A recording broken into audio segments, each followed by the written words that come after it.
This crazy thing that's mounted on my face is the Avegant Glyph headset. It's literally blasting 720p HD video directly into my retinas. And you know what? It's pretty ridiculous looking. And to tell the truth, it's kind of uncomfortable. And you know what else? It's pretty awesome.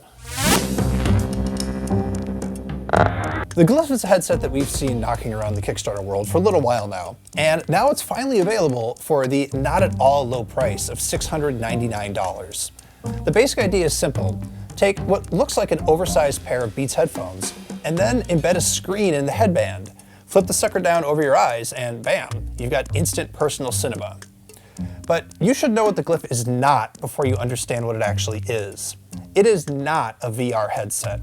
Sure, it can do some head tracking, but that's not really what it's for. Also, it's not really as 100% immersive as an actual VR headset. You could look above and below it, so you can grab a drink if there's someone sitting on the table in front of you. What the Glyph is really for is putting a giant screen right in front of your eyes. It feels about the equivalent of a 50 or 60-inch TV in a standard living room. You can use it to watch anything that you can plug into it via standard HDMI cable. I've used it to watch TV, movies, YouTube on my iPhone via an adapter, and to play a hell of a lot of Far Cry Primal on my Xbox One. Avegant says that the battery lasts about 4 hours, and that's almost precisely what I got time and again in my testing. You could also just use it plugged in all the time. It uses micro USB to charge. I really feel like the perfect place to use the Glyph is on a plane. You could watch movies or even use your laptop and nobody can see what you're looking at. And since you're already on a plane, you don't have to worry quite so much about looking like a weirdo.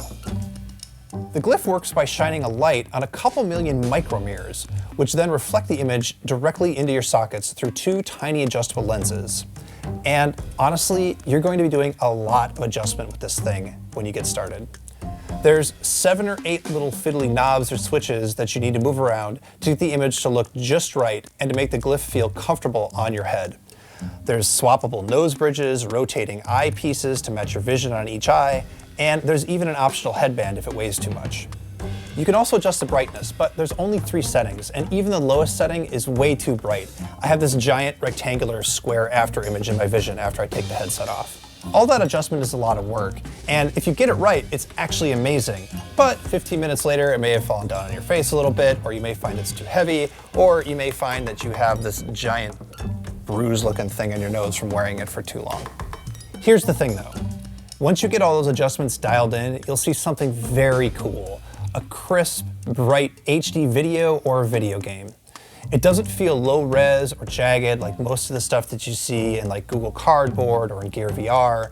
It just looks like HD TV right in your face with actually really good audio pumping into your ears. Is it all worth $700? Almost surely not. But if the next version weighs half as much and costs half as much, well, color me interested, no matter how crazy it looks.